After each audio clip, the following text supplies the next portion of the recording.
வணக்கம். நம்ம இன்னைக்கு பார்க்க போற வாசிப்பு முருகப்பெருமானோட வாசிப்பு தான். இந்த ஆடி கிருத்திகைக்கு அவர் உங்களுக்கு கொடுக்கக்கூடிய பிளெஸிங்ஸ் அண்ட் மெசேஜஸ் என்னன்னு பார்க்க போறோம். ஓகேவா? ஸோ எப்படி இருக்கீங்க? எல்லாரும் நல்லா இருக்கீங்களா? காடு படிக்கும் போதே வர விஷயம் என்ன தெரியுமா? ஒரு பாடலோட வரிகள் திரும்ப திரும்ப என் காதுல கேட்டுட்டே இருக்கு. எனக்கு தெரிஞ்சு இவங்க மனசுல இந்த பாடல் வரிகள் ஓடிட்டு இருக்கலாம். ஸோ அதுதான் இங்க வரைக்கும் ரெசனேட் ஆகுது. அது என்ன தெரியுமா? திருத்தணியில் உதித்தருளும் ஒருத்தன் மலை விருத்தன் எனது உளத்தில் ஒரே கருத்தன்மையில் நடத்து குகன் வேலே வேல்மாறல் மகா மந்திரம். இதை நீங்க படிக்கக்கூடிய நபர்களா இருப்பீங்க அப்படிங்கிறது போல ரெசனேட் ஆகுது. ஏதோ ஒரு பிரச்சனைப்பா, இந்த பிரச்சனைக்காக நான் அந்த வேல்மாறல் மகா மந்திரத்தை படிச்சுட்டு இருக்கேன். அதெல்லாம் சரியாகுமான்னு கேட்டா கண்டிப்பா சரியாகக்கூடிய வாய்ப்புகள் இருக்கு. ஓகே, ஒரு நியாயமான விஷயத்துக்கான ஒரு கோரிக்கையை நீங்க முருகப்பெருமான் கிட்ட வச்சிருக்கீங்க அப்படின்னா ஷியோரா அதுல இருந்து உங்களுக்கு ஒரு நல்ல ஆன்சர் கிடைக்கும். சரியா? ஸோ அவர் ஒரு நல்ல விஷயத்த உங்களுக்கு கொடுப்பாரு. இது எதை சார்ந்து இருக்கலாம்னா, ஒண்ணு திருமணம் சார்ந்து இருக்கலாம், இல்ல வேலை சார்ந்து இருக்கலாம், இல்ல உங்களோட உடல் நலம், இல்ல உங்களுக்கு பிடிச்சவங்களோட உடல் நலம், இல்ல உறவு சிக்கல் சம்திங் ஏதாவது இருக்கலாம், இல்ல உங்களோட குழந்தைகளோட படிப்பு சார்ந்து சொத்து விற்கிறது வாங்குறது, இது போல ஏதோ ஒரு விஷயத்துக்காக தான் ஒரு சிக்கல். இந்த சிக்கலை எப்படி தீர்க்கிறதுன்னு எனக்கு தெரியல. ஸோ இந்த சிக்கல் சிங்கார வேலைன்னு கேட்டா நான் சரண் அடைஞ்சிட்டேன்.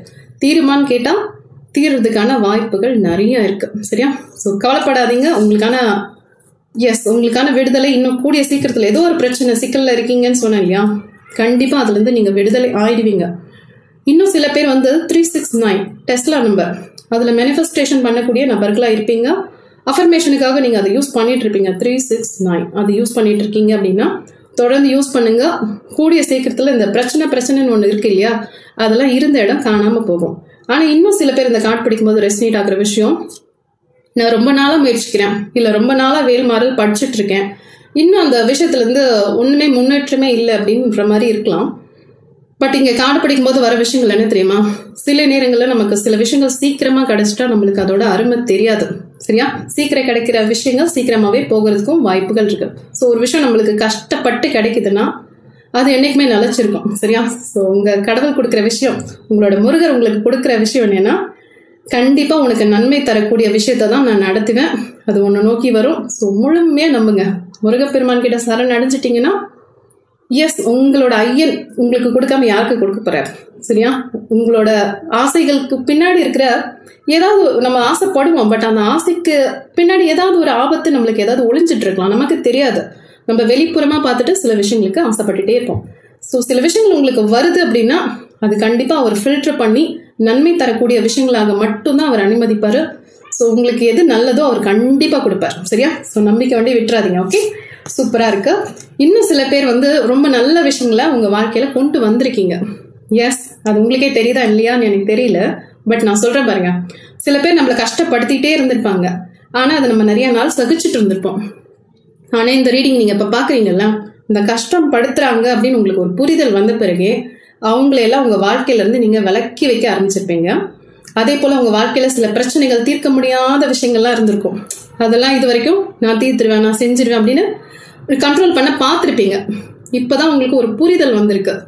இதெல்லாம் தானா தீர்ந்தாதான் உண்டு, நம்ம எல்லாம் ஒண்ணுமே பண்ண முடியாது. ஸோ இதை விட்டுட்டு நம்ம வாழ்க்கைக்கு முன்னேற்றம் தரக்கூடிய விஷயம், நம்ம மகிழ்ச்சியா இருக்குது எப்படின்னு ஒண்ணு நம்ம பார்ப்போம்னு சொல்லிட்டு அதையும் ஒதுக்கி வச்சிருக்கீங்க. இன்னும் சில பேர் உங்களுக்கு மதிப்பே இல்லாத இடத்துல இருந்தெல்லாம் விலகிடுறீங்க. ஸோ உங்களோட ஒரு புரிதல் இருக்கு இல்லையா, அது செம்ம சூப்பரா இருக்கு. இப்ப எப்படி இருக்கீங்களோ அதையே ஃபாலோ பண்ணுங்க அப்படிங்கிறது போல உங்களோட கார்ட்ஸ் வந்திருக்கு.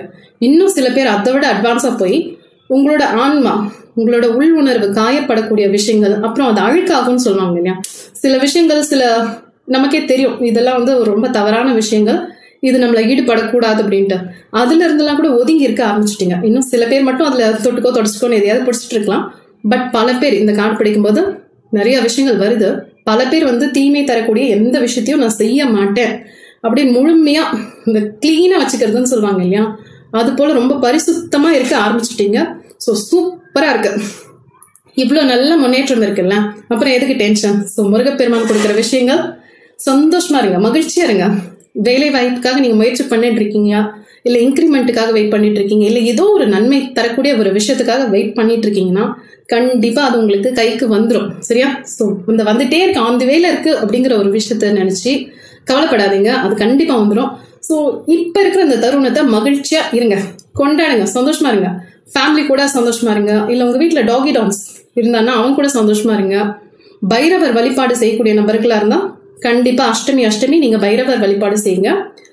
அதே போல தேய்பிரை அஷ்டமிக்கு சாமுண்டீஸ்வரி இருக்காங்க இல்லையா, ஸோ அவங்கள கூட வழிபாடு செய்யலாம். நம்ம பைரவர் எப்படி எவ்வளவு முக்கியமோ அந்த சாமுண்டீஸ்வரி அம்மன் பெங்களூர்ல இருப்பாங்க. ஸோ அவங்களோட ஆற்றல் கூட உங்களுக்கு தேவைப்படுது அப்படிங்கிறது போல கார்ட்ஸ்ல வருது. ஓகேவா? நீங்க சப்போஸ் சுயதொழில் சார்ந்து ஏதாவது பிரச்சனை இருக்குன்னா நீங்க பிரார்த்தனை பண்ணிக்கலாம்.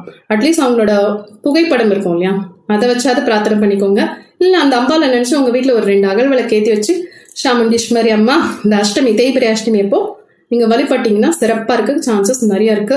பிரபஞ்சம் வாரி வழங்க காத்துட்டு இருக்கு. நான் அதுக்கு தான் சொன்னேன் 36 நம்பர் 369 நம்பர் நீங்க மேனிஃபெஸ்டேஷன் இல்லை அஃபர்மேஷனுக்கு யூஸ் பண்ணக்கூடிய நபர்களா இருப்பீங்க. ஸோ நிறைய ஏஞ்சல்ஸ் நம்பர் பார்க்கக்கூடிய நபர்களா இருப்பீங்க. 20, 21 பார்ப்பீங்க. எஸ், அதே போல 15, 15, 555 இதெல்லாம் நீங்க பார்க்கக்கூடிய நம்பர்ஸ்ல இருக்கும். உங்க வீட்டு குழந்தைங்க படிப்புல இப்ப ரொம்ப மும்மரமா இருப்பாங்க. எஸ், நீங்க ஒரு சப்போர்ட்டிவ் எனர்ஜியா இருங்க, எங்கேயுமே குறை சொல்லாதீங்க. அவங்க ஓரளவு இப்ப படிக்க தான் ஆரம்பிச்சிருக்காங்க. சரியா? ஸோ குழந்தைகள் சார்ந்து ஓரளவு நல்ல முன்னேற்றம் இப்ப பிரசன்ட் சிச்சுவேஷன்ல வர ஆரம்பிச்சிருக்கு. ஸோ பார்த்துக்கோங்க. சரியா? ஸோ ஊக்கப்படுத்துங்க உங்களோட குழந்தைய. அதே போல உங்களோட எண்ணத்தை நான் சொன்ன மாதிரி முதல்ல சொன்ன மாதிரி சில விஷயங்கள் எல்லாம் இருந்து நீங்க தள்ளி இருக்க ஆரம்பிச்சிருக்கீங்களா? சூப்பர். இன்னும் ஒரே ஒரு விஷயம் தான், ஒரே ஒரு கார்டு வந்திருக்கு. ஏன் வாழ்க்கையில இதுதான் சரி அப்படின்னு நீங்க ஒரு முடிவு எடுத்திருக்கீங்கல்ல, அது எது சார்ந்து வேணா இருக்கலாம். உறவு சார்ந்து இருக்கலாம், பொருளாதாரம் சார்ந்து இருக்கலாம், இல்ல வெளிநாடு போகணுன்ற ஆசையில இருக்கலாம், இல்ல ஏதோ ஒரு விஷயம் எனக்கு இதுதான் ரொம்ப சரின்னு படுது, ஆனா சுத்தி இருக்கவங்களுக்கு அது பிடிக்கல அப்படிங்கிற பட்சத்துல உங்க மனசாட்சிக்கு தெரியும், உங்களோட இன்னர் வாய்ஸ் கிட்ட கேட்டுதான் நீங்க செய்றீங்க. 1000 பேர் 1000 சொல்லுவாங்க. சரியா? சொல்லிட்டே இருப்பாங்க. பட் உங்களுக்கு ரொம்ப நெருக்கமானவங்க கிட்ட நீங்க கேட்டு பாருங்க. அவங்க சொல்றதுல ஏதாவது ஒரு விஷயங்கள் உண்மையா இருந்தா நீங்க அதை எடுத்துக்கலாம். இல்ல எதுவுமே இல்லப்பா எல்லாம் சும்மா குறை சொல்லணும்னு சொல்லிட்டு இருக்காங்க அப்படின்னா உங்க மனசாட்சியின் பிரகாரம் நீங்க எந்த தெய்வத்தை வழிபடுவீங்களோ உங்களுக்கு தெரியும்ல, அவங்க கிட்ட நீங்க அந்த பெர்மிஷன் கேட்டுக்கோங்க. ஸோ உங்களுக்கு எது சரின்னு படுதோ நீங்க அதை தாராளமா செய்யலாம். சரியா? ஸோ எந்த வித பயமும் வேண்டாம். அது சரியா போகுமா தவறா போகுமா, தொழில் சார்ந்தும் சரி உறவு சார்ந்தும் சரி, உங்களுக்கு ஒரு விஷயம் கரெக்டா இருக்கும் அப்படிங்கிற பட்சத்துல நீங்க தைரியமா எடுக்கலாம். ஓகேவா? ஸோ அது உங்களோட கைகள்ல இருக்கு, உங்களோட முடிவு நீங்க எடுக்கிறீங்க. எந்த வித பயமும் வேண்டாம். எப்படி இருந்தாலும் அது உங்களுக்கு ஒரு நல்ல விஷயமா தான் இருக்குன்னு உங்களுக்கே தோணுது இல்லையா? ஸோ பயம் எதற்கு? சரியா? யாம் இருக்க பயமே அப்படின்னு முருக பெருமான் சொல்வார் இல்லையா? ஸோ அவர்கிட்ட பெர்மிஷன் கேட்டுக்கோங்க. உங்களுக்கு தெரியும் எது எப்படி நடக்கும். சில விஷயங்கள் நம்மளுக்கு பார்க்கும்போதே தெரியும் இது சரியா போகும், இது சரியா போகாதுன்னு ஒரு துளி டவுட் இருந்தாலும் அது செய்யாதீங்க. இதை 100% எனக்கு பர்ஃபெக்டா பொருந்தும் அப்படின்னு உங்க மனசுல தோணுச்சுன்னா நீங்க தைரியமா செய்யலாம். ஓகேவா? ஸோ உங்களுக்கு நீங்க விட்டு போன இந்த விஷயங்கள் எது என்னோட பலம் எல்லாம் போய் நான் இப்ப பலவீனமா இருக்கேன்னா அப்படி எதுவுமே கிடையாது. நான் முதலே சொன்ன மாதிரி நீங்க இந்த வேல்மாறல் மகா மந்திரம் படிக்கக்கூடிய நபர்களா இருந்தீங்கன்னா உங்களோட பவர் நீங்க மறுபடியும் எடுத்துருவீங்க. எஸ், யார்கிட்டயாவது என்னை நிரூபிக்கணும், இவங்க முன்னாடி எல்லாம் நான் தலை நிமிர்ந்து இருக்கணும்னு நீங்க ஆசைப்பட்டீங்கன்னா கண்டிப்பா அந்த முருகப்பெருமானா இருக்கட்டும், இந்த பிரபஞ்சமா இருக்கட்டும், எங்கேயுமே உங்களை தலை தாழ்ந்து போற அளவுக்கு விடவே மாட்டாங்க. சரியா? ஸோ நீங்க எப்போதுமே நேர்மையோட செயல்பட்டீங்கன்னா கண்டிப்பா நீங்க தலை நிமிர்ந்து இருப்பீங்க. நியாயமான ஆசைகள் எல்லாம் பூர்த்தி செய்யப்படும். அதே போல சில பேர் மட்டும் மற்றவங்க மேல வச்சிருக்க இந்த அபிப்பிராயம் இருக்கு இல்லையா, அவங்க இப்ப எனக்கு கஷ்டத்தை கொடுத்துருக்காங்க, என்ன கஷ்டப்படுத்தியவங்க, அவங்க நல்லா இருக்காங்க, அவங்க எப்ப கஷ்டப்படுவாங்க அப்படிங்கிற ஒரு தாட் இருக்கு இல்லையா, அது வேண்டாம் அப்படிங்கறது போல உங்க கார்ட்ஸ் வந்திருக்கு. உங்களுக்கு நன்மை நடக்கணும்னு நீங்க வேண்டிக்கலாம். பட் மத்தவங்க கஷ்டப்படணும் அப்படின்ற அந்த ஒரு அது வேண்டாம். சரியா? அது நம்மளோட தரத்துக்கு சரியானது கிடையாது. அவங்க நம்மளை கஷ்டப்படுத்தினாங்கன்னா அதற்கான பலன்கள் அவங்க அனுபவிச்சுப்பாங்க. பட் மத்தவங்க கஷ்டப்படணும் அப்படின்னு நம்ம நினைக்கும் போது பிரபஞ்சம் எப்படின்னா அந்த கஷ்டங்கிற வேர்டை மட்டும்தான் பிடிச்சிக்கிறோம். சரியா? அது அவங்களுக்கா நம்ம கண்ணெல்லாம் அதுக்கு தெரியாது. அது உடனே அது நமக்கு கொடுக்க ஆரம்பிச்சிடும். ஸோ மோஸ்ட்லி நீங்க எல்லாரும் நல்லா இருக்கணும், இந்த உலகத்துல எல்லாருமே நல்லா இருக்கணும், சந்தோஷமா இருக்கணும் அப்படின்ற மாதிரி நீங்க ப்ரே பண்ணிக்கோங்க.